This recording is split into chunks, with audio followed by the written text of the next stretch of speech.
Cryptocurrency ইসলামী শরিয়ার দৃষ্টিকোণ থেকে হালাল কিনা। অনেক প্রবাসী ভাইরা ক্রিপ্টোকারেন্সি এবং এই জাতীয় অনেক কিছুর সাথে জড়িত।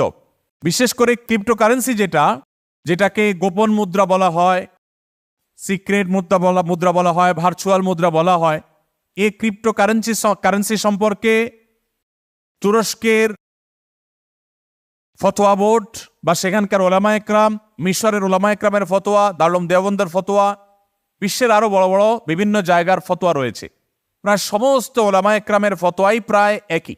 সেটা হলো ক্রিপ্টোকারেন্সির লেনদেন, এর মাধ্যমে লেনদেন বা এটার কেনা বেচা ইসলামী শরিয়ার দৃষ্টিকোণ থেকে জায়েজ নয়। কোন কোন ওলামা একরাম এটাকে সন্দেহপূর্ণ বলে অ্যাভয়েড করাটাকে নিরাপদ বলেছেন। তবে জায়েজ না হওয়ার মতটাই অধিকতর শক্তিশালী এবং এটাই সংখ্যাগরিষ্ঠ আলিমদের মত। কেন জায়েজ নাই এ বিষয়ে বিস্তারিত ব্যাখ্যা করবার সুযোগ নাই। সংক্ষেপে যদি আমরা বলি, প্রথমত এই কারেন্সির প্রকাশককে, এটার গ্রাহককে, দাতাকে, এটা হাইড থাকে, এটা জানা যায় না।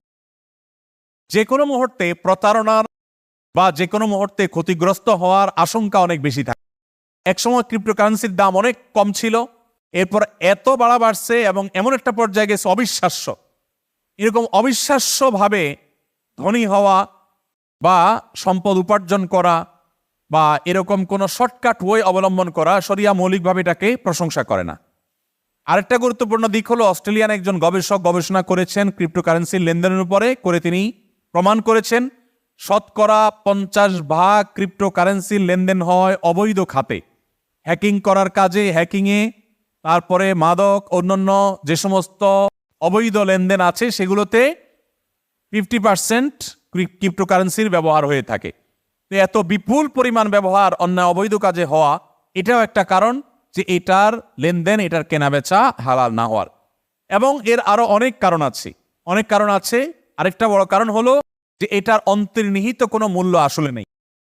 কাগজের নোট সেটার যেরকম একটা ভ্যালু আছে, এই ক্রিপ্টোকারেন্সির কোনো অন্তর্নিহিত ভ্যালু নাই। এটা হলো আমরা বিভিন্ন সুপার শপে যে কেনাকাটা করার পর পয়েন্টস যোগ হয়, এই পয়েন্টসগুলো একসাথ হয়, এটাকেই আপনার মনে করেন মুদ্রার রূপ ধারণ করা হলো, সেটাও ডিজিটাল বা সেটাও আপনার অনলাইনে।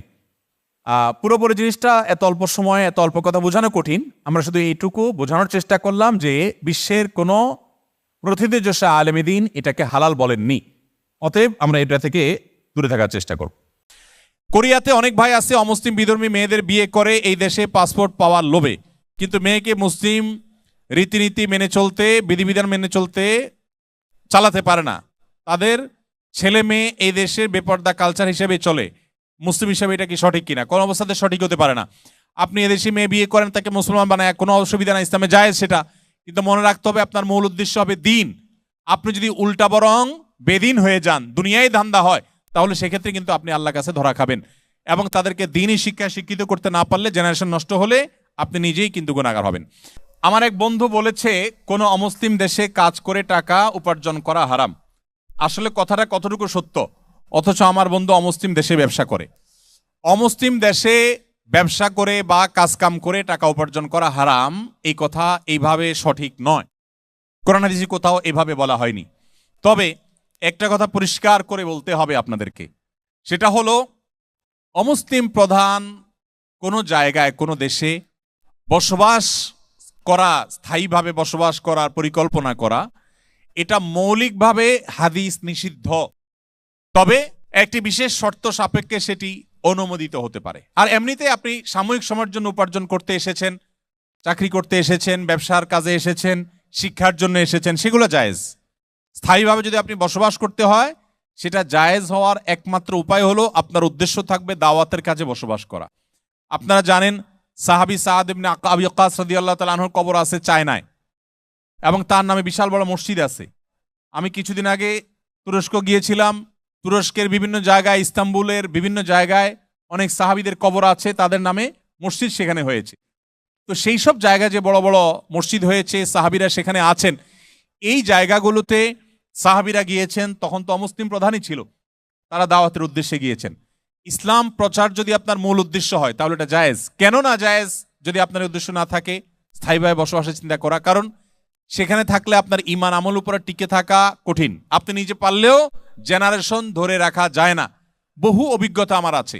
জেনারেশন একটা ধরে রাখতে পারবেন, এরপরেরটা অমুসলিম হয়ে যাবে, শেষ। আপনার এই ধারাটা বন্ধ হয়ে যাবে। এই কারণে শরীয়ত সেটাকে নিরুৎসাহিত করেছেন। নবী সাল্লাল্লাহু আলাইহি ওয়াসাল্লাম বলেছেন, এরকম ব্যক্তির কোনো দায় দায়িত্ব আমি নেব না, অর্থাৎ তার ইমানের দায় দায়িত্ব আমি নেব না যদি সে বেঈমান হয়ে যায়। এজন্য আমাদেরকে সাবধান থাকতে হবে। আমরা যারা প্রবাসে আছি তারা অনেকেই কাজের পারমিশন না থাকা সত্ত্বেও বাইরে কাজ করি জীবনের ব্যয়ভার বহনের উদ্দেশ্যে। আমার প্রশ্ন হলো, এইভাবে অর্জনকৃত অর্থ হালাল নাকি হারাম? প্রশ্নটি করেছেন আমাদের একজন বোন।